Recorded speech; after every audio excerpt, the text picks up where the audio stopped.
روز بخیر بینندگان عزیز، سرخط خبرهاست از استودیوی مرکزی رادیوی آزادی. در 10 دقیقه بعدی درباره به تاجیکستان رسیدن بیش از نیم میلیون دانه واکسن سینوواک، تنقید پرویز مولاجانوف از خادم دادستانی در بدخشان و هم نتیجه های یک تحقیقات صحبت میکنیم که میگوید تخمینا 70% زنها در تاجیکستان کاری به پول میکنند. دادگاه شهر ترسونزاده 2 نفر را برای جنایت‌هایشان در زمان جنگ داخلی به 15 سال زندان محکوم کرده است. دادستانی کل روز 6 دکبر با نشر یک بیانیه رسمی گفت که اسماعیل سمیف و رمضان مرادوف که عضو گروه متشکل جنایی بودند، در دوام سالهای 1996-98 با سلاح‌های گوناگون مسلح شده جنایت‌های مخصوصاً وزنین به مثل بندیتیزم، راهزنی و کشتار صادر کردند. با گفته دادستانی این 2 نفر 14 آگوست سال 1997 به خانه چوپانقول و ولیجان اشورفها ساکنان دهه کیرف وارد شده از مادر آنها با تهدید سلاح $1200 آمریکایی و 700,000 روبل روسی گرفته هر دو برادر را ظالمانه کشتند و از جای حادثه غیب زدند. دادستانی گفته است که دادگاه ترسونزاده سمیف و مرادوف را برای این جنایت‌ها به 15 سال محبس نظامش سخت محکوم کرد، ولی نظری این 2 محکوم شده برای ما تا حال معلوم نیست.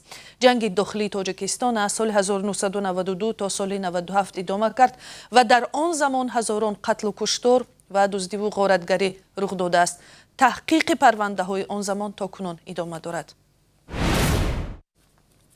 به تاجیکستان بخش اول واکسین‌های ساخت چینی ضد کووید 19 وارد شد که با مبلغ بانک آسیای رشد خریده شده است. از حجم عمومی بیش از 3,300,000 مایع واکسن نوع سینوواک روز 6 دکبر به تاجیکستان 546,000 مایع وارد شد. این کمک‌ها در دایره برنامه با نام کوواکس که به سازمان ملل متحد مربوط است به تاجیکستان آورده شده است.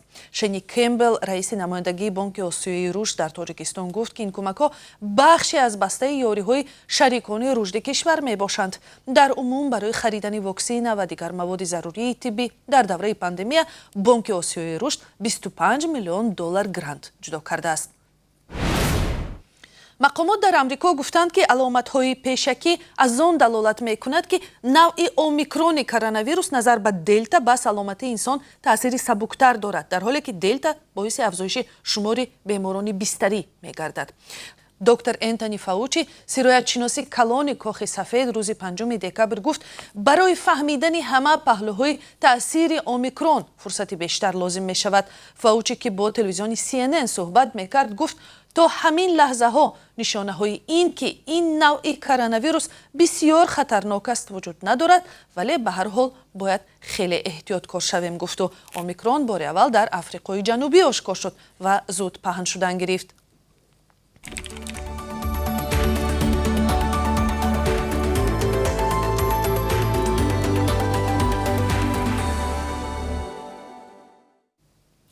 پرویز مولاجانوف، سیاستشناس شناخته تاجیک، در یک تحلیل کوتاه درباره تظاهرات و ناآرامی اخیر ماه نوامبر امسال در شهر خاروخ، مرکزی ولایت مختار کوهستان بدخشان گفته است با سبب بی‌مسئولیتی و خودسری یک کارمند خردی دولتی مردم ولایت و کشور ضرری بزرگ دیدند.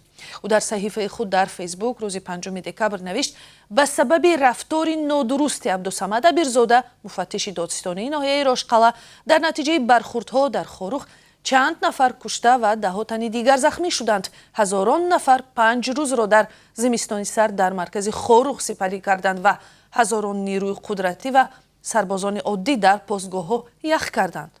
به قول این سیاستشناس است کمال بی‌مسئولیتی عبدالصمد امیرزاده هنوز هم 250,000 ساکن بدخشان به اینترنت دسترسی ندارند.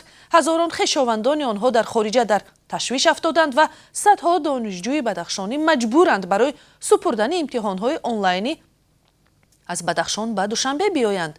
تظاهرات و ناآرامی در بدخشان روز 25 نوامبر بعد به هلاکت رسیدن گلبدین زیابکوف شروع شد. مقامات گفتند زیابکوف فوریه سال 2020 مفتش عبدالصمد امیرزاده را 8 ساعت گروگان گرفته با او بدرفتاری کرده است. با گفته ساکنان گلبدین زیابکوف بعد آن با عبدالصمد امیرزاده چنین رفتار کرده است که می‌خواسته است با یک دختری محلی دست درازی کند. در پی حادثه های اخیر خاروخ دست کم 3 ساکن محلی کشته شده، 10 نفر از جمله 5 کارمند ساختارهای حفظی قانون آسیب دیدند. дар сафари президенти Русия Владимир Путин ба Ҳинд масъалаҳои энержӣ ва фурӯши силоҳ дар маркази таваҷҷӯҳ хоҳад буд. Путин бо нахуствазири Ҳинд Нарендра Моди дидору гуфтугӯ мекунад ва дар 2 соли пандемия ин дуюмин мулоқоти рӯбарӯи раҳбари Русия бо як мақоми кишвари хориҷӣ хоҳад буд. Пеш аз ин ӯ моҳи июни имсол дар Женева бо президенти Иёлоти Муттаҳидаи Амрико Ҷо Байден мулоқот карда буд. این سفر در شرایط می‌گذرد که هند با خریدن سیستم‌های دفاع موشکی نوع S-400 روسیه شروع کرده است. این سازش می‌تواند هند را در روبروی تحریم‌های آمریکا قرار دهد. عین چنین سازشنامه ترکیه که یک عضو ناتو میباشد باعث آن شد که در دایره تحریم‌ها انکره از دریافت هواپیماهای نوع F-35 محروم شد.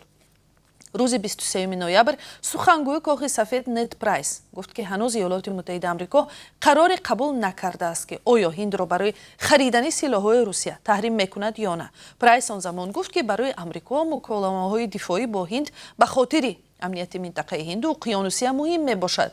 مقامات هندی گفتند که احتمالی با تحریم‌های آمریکایی روبرو شدن این کشور وجود دارد، ولی به گفته عجایب حد یک مقام وزارت دفاع هند بر اساس پرینسیپ صاحب اختیاری این کشور عمل میکند.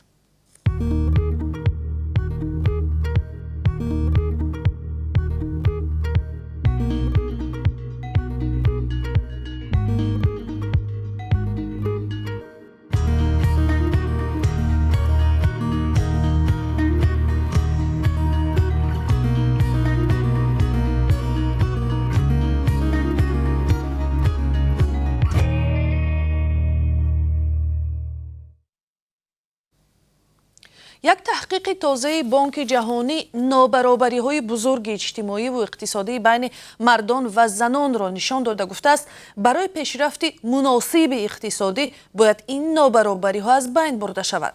در گزارش بانک جهانی با نام ارزیابی گندری در تاجیکستان آمده است که 69% زنان کشور کاری بیمزد میکنند و سهم زنان در درآمد ناخالص ملی 4.5% کمتر از سهم مردان است.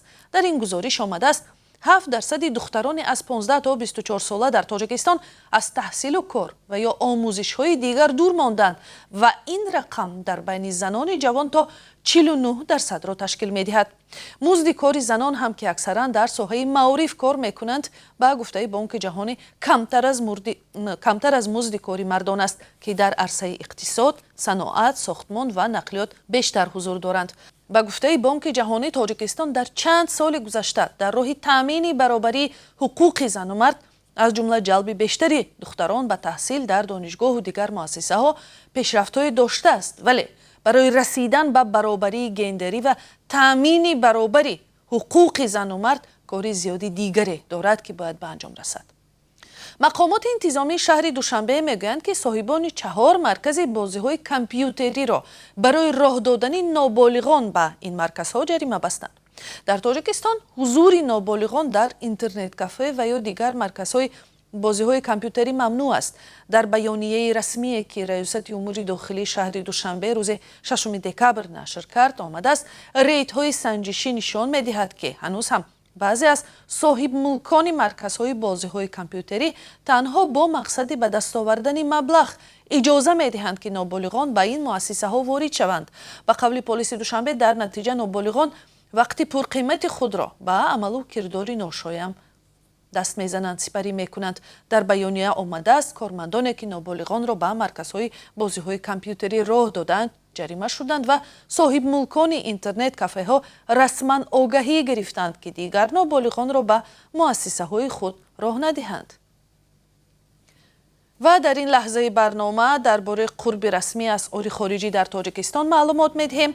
امروز 6 دکبر $1 11 سامانی و 29 درم و 1 یورو 12 سامانی و 77 درم تعیین شده است. قرب 1000 روبل روسی 153 سامانی و 10 درم می باشد.